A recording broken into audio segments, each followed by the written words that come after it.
Ninguém segura o Vitória nesta Série B. 5 jogos e 100% de aproveitamento na competição. A última vítima foi o Ceará. Criou uma expectativa grande, sim, de iniciar bem a competição, pelo período que a gente teve de trabalho, pela reformulação que foi feita no elenco, mas a gente nunca esperava de começar dessa forma tão positiva, até porque dessas vitórias foram 3 jogos longe de Salvador. Com a bola rolando, o rubro-negro entrou no jogo com cautela, jogou com inteligência, oferecendo a bola ao time mandante.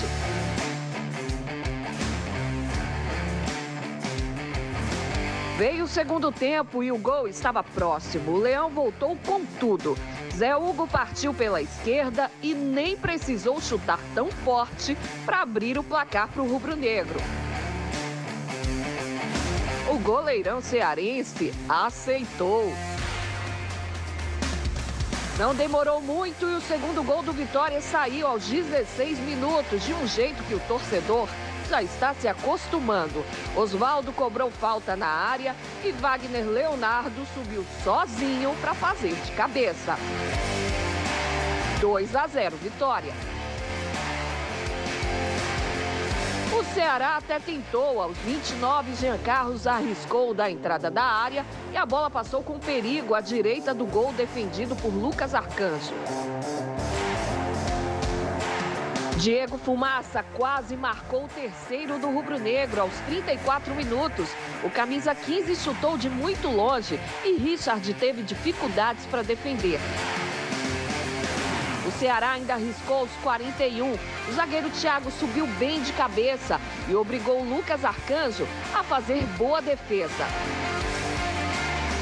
O Vitória agora assume a liderança da competição com 15 pontos e nenhum gol sofrido. Um início surpreendente e avassalador, até para o técnico Léo Condé. As estratégias que a gente adotou para o jogo e principalmente assim a concentração dos jogadores, a humildade dos jogadores. A gente vem com uma campanha muito boa, mas eles vêm mantendo os pés no chão, principalmente nos treinamentos, não tem perdido o foco. Eu acho que tudo isso são fatores que com certeza colaborou bastante para a vitória.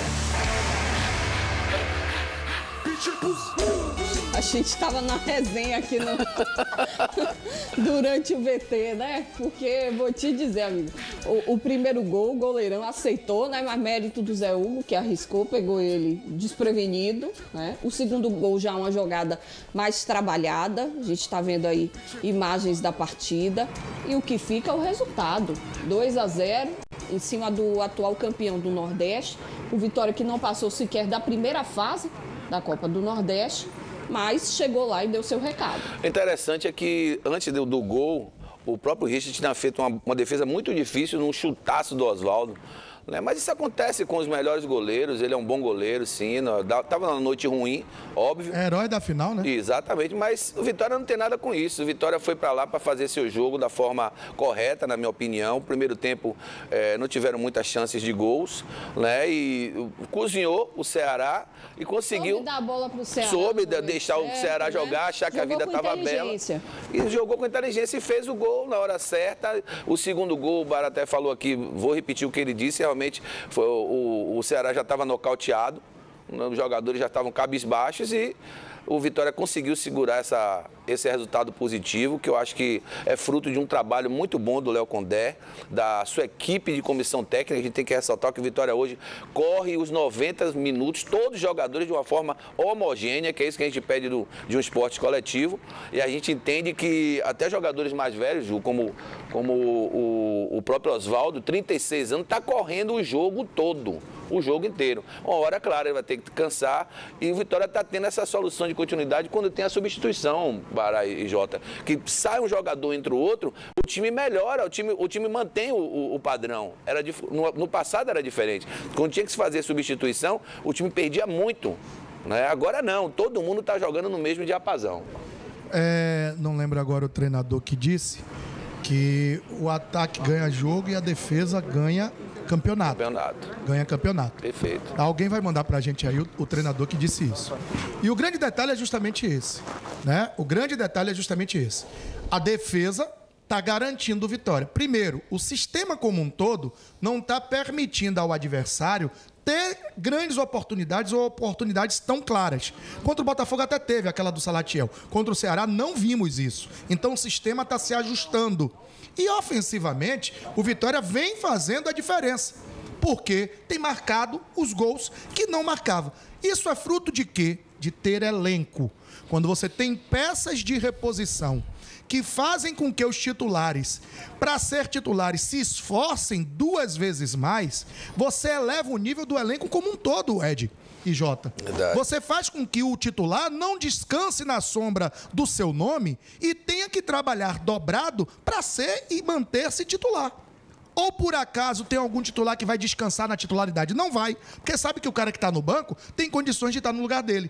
Esse, quando entra, mantém o time no mesmo nível. Então o Vitória hoje conseguiu encontrar algo que é difícil, Ju. E os dias de parada, há males que vem para bem. Você lembra que aqui mesmo eu disse, está gravado, que torcia para o Vitória repetir na Série B o que aconteceu com o Bahia. E o Vitória não só está repetindo, como melhorou. Vencendo 5, fazendo 13 gols, não levando nenhum. São quase 3 gols de média por jogo e nenhum sofrido. Esse é o ponto a ser destacado. O ataque sendo efetivo e a defesa sendo efetiva. Só que é uma defesa, Ed, e para quem tem aulas ou tem curiosidade de entender, a defesa não se encerra em si mesma.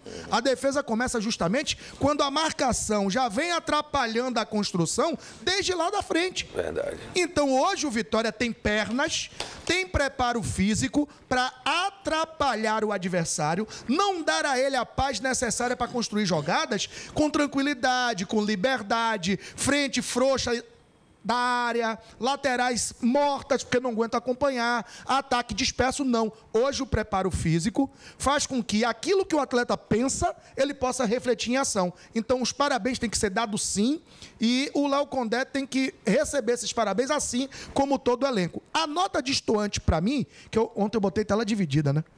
Aí eu botei assim, ficava vendo um e outro, porque como coordena a gente tem que estar vendo tudo, né? Aí tá eu...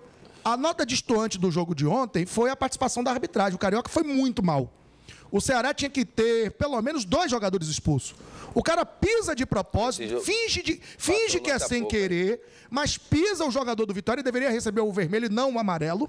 E um outro lance deixa o braço no rosto do jogador Vitória e deveria receber vermelho e não amarelo. Tirando isso, ele finge ser sem querer. Isso aí é agressão, pelo amor de Deus. Finge ser sem querer. Mas o árbitro deixou para lá, o VAR deixou para lá, mas falar do Vitória. O Vitória está bem, muito bem, obrigado, e que continue sendo um pitbull enraivado. Ah, mas um dia vai perder. Ô, você que está aí, o espírito de porco, continue sendo espírito de porco. Eu torço para que não perca tão cedo. E caso perca, que pode acontecer a qualquer rodada, que seja em uma condição em que o Vitória supere, vença a próxima e já tenha a gordura necessária garantida para seguir adiante. Não existe time invencível, mas o mais importante é a mentalidade vencedora que o Vitória agora está tendo. E tudo a forma com que perde também, né? Às vezes faz parte do jogo. Derrotas aceitáveis, né? A gente aceita. E como eu disse aqui até essa semana, existe uma oscilação no futebol. Ninguém, né? Só um milagre mesmo, você passar uma competição inteira sem perder um jogo sequer, Jota. Esse árbitro, Bará, não tenho certeza. Foi o mesmo de domingo aqui, no Bahia e Curitiba? Foi. E fez uma ótima arbitragem. Exato. Domingo ele fez uma ótima arbitragem. É um árbitro novo lá do Rio de Janeiro. Do jogo do Curitiba? O de ontem. O de ontem. Não, o do Ceará foi o mesmo do jogo do Bahia anterior. Pronto. Com o Curitiba. Isso. É incompetente. A barreira do Curitiba tinha 20 metros, a do Bahia tinha 8. No geral, ele fez uma ótima arbitragem. Permissivo, Curitiba sentou-lhe a muzenza. Permissivo disciplinarmente. Ele repetiu ontem os erros do jogo do Bahia e Curitiba. Permissivo disciplinarmente. Os jogadores do Curitiba sentaram a muzenza e não tiveram cartão. Porque ele achava que não deveria dar cartão. Ele deu os 6 cartões ao Curitiba, como é que você está falando? Depois que não tinha mais jeito. E a barreira do Curitiba? A barreira do Curitiba tinha 18 metros. A do Bahia, 7. Aí você está falando... É incompetente, meu irmão. Tá bom. Então vamos ficar com a incompetência do árbitro que você acha que é incompetente. O que eu quero deixar... Fale seu negócio aí, deixa o meu. Tá bom, deixa seu negócio falar. Seu negócio não me interessa não, meu irmão. O que eu quero dizer é o seguinte, Léo Condé estava precisando, sim, de um time assim, um time de massa, um time que tem torcida, um time que tem essa vibração, essa sinergia quando ele está numa campanha boa, porque também tem esse defeito do torcedor do Vitória, que quando o time não está bem, ele procura dar uma recuada. Mas quando o time está bem, ele vai junto. E isso está acontecendo agora nesse momento, pertinente a tudo isso que vem sendo feito pelo Léo Condé. Porque o treinador não é só a questão tática, ele também analisa as questões psicológicas, não só dos atletas, como do treinador, de todo um contexto. E, na minha opinião, ele venceu esse jogo ontem com a inteligência que ele teve para entender qual seria esse Ceará, que vinha no ímpeto de ter conquistado a Copa do Nordeste, que vinha no ímpeto de enfrentar o Vitória dentro dessa competição da Série B, do qual ele sabe que é um adversário que ele vai bater de frente sempre. Então, nesse momento, ele teve um primeiro tempo de inteligência. Ele soube administrar o que ele tinha para prover ao seu favor, dentro do resultado que ele deu no final, quando ele, no segundo tempo, melhorou bastante. Vamos aproveitar para ouvir o técnico Léo Condé, né? Mais uma fala depois desse resultado. O 5º resultado positivo dele à frente do Vitória. Olha, assim, pela representatividade das camisas, né? Vitória, Ceará, Sport, que são camisas pesadas, naturalmente são favoritos, né, a acesso. Agora, é claro que a competição, e vocês sabem disso, a Série B são 38 rodadas, nós estamos apenas na 5ª rodada, ela modifica muito. Eu já passei em 2020 dirigindo Sampaio Correia, nós iniciamos a Série B com 5 derrotas seguidas, depois a gente conseguiu brigar pelo acesso nas rodadas finais, nós subimos por 4 pontos. E a gente tem o exemplo do Náutico também, que fez, eu acho que 8, 9 vitórias seguidas em um ano aí e depois não conseguiu sustentar. Então está muito no início. É claro que a gente fica feliz de ter um início fantástico desse daí, uma gordura que a gente acumula, mas é uma competição que muda muito, às vezes lesão, às vezes uma sequência ruim, desgaste. Então acho que tem muita água para passar debaixo da ponte ainda, tem muita coisa para acontecer pela frente, mas sem dúvida nenhuma, hoje são 2 equipes, né, que com certeza tende a brigar por alguma coisa maior dentro da competição. E a gente falava antes desse jogo com o Ceará que seria um bom teste, né? Por ser uma equipe que, apesar de ainda não ter acordado para a competição, entra com um certo favoritismo pelo peso que tem o Ceará, pelo título da Copa do Nordeste. E agora vem o Atlético de Goiás, que também é um outro time, né? Que tem tradição, não só em Série B, mas em Série A também, caiu recentemente. Que passou um bom tempo na Série A, né, Ju? São equipes aí que o Vitória passando mostra realmente a força da equipe baiana. O grande detalhe, Ed, é assim, a gente estava aqui em off conversando, Ju, o Ceará não vem em um bom momento. O técnico que lá estava, o Morinídio, ele foi demitido, até vinha tendo algumas atuações e com o Barroca foi campeão sem vencer um jogo, né? Ele foi campeão nos pênaltis, um jogo muito feio. O Ceará não mereceu ganhar a Copa do Nordeste pelo jogo de volta que fez contra o Sport. O Sport foi dono do jogo, desperdiçou diversas oportunidades de fazer 2, 3, 4. Detalhe, não fez e foi para os pênaltis. Massa, beleza. Só que o time do Barroca, desde a final da Copa do Nordeste, não conseguiu. Eu assisti 3 jogos antes, tanto da final quanto os 2 que fez depois. O Ceará ainda não conseguiu emplacar uma grande atuação. E o Vitória tem sabido aproveitar os adversários que estão instáveis. O Botafogo, você lembra que eu disse que o Botafogo não vinha tendo grandes atuações, apesar de estar com 9 pontos. Semana passada eu tinha falado isso antes do jogo do Botafogo. E se concretizou no jogo. O Vitória tem sido inteligente em aproveitar os adversários instáveis. A diferença é que agora ele pega um adversário estável, que vem em um bom momento. Assim como ele invicto, porém com um empate, que é o Atlético Clube Goianiense. Né? O Atlético Goiás, que tem 13 pontos. 11 pontos. 11. Né? Ele ganhou 3, empatou 2. Das 5, ele ganhou 3, empatou 2. É um time também invicto. Aí já considero, Ed, um ponto acima. É um time que, além de estar invicto, está jogando bem. Esse sim vai ser mais um teste. Não é que o Ceará não foi, foi. Não é que o Botafogo não foi, foi. Não é que a ABC não foi, também foi. Ponte Preta também foram. Só que esse traz o detalhe de também estar invicto e de também ser um dos favoritos. Então, quando você pega um favorito dentro de casa, espero que com lotação máxima, torcedor empurrando, tem que fazer valer o resultado. Mas o interessante é que a gente hoje já tem confiança. A confiança de que o Vitória poderá fazer um bom jogo, mesmo com esse adversário difícil, que será, sim, o Atlético de Goiás. E a gente sabe que é um dos candidatos. Mas, nesse momento, o que o time tem apresentado, a evolução que a gente vê na equipe, a gente tem confiança de que o Vitória, dentro de casa, pode e deve fazer um bom jogo. Vai ser um jogo bom, e a difícil. Torcida, né, com certeza vai lotar.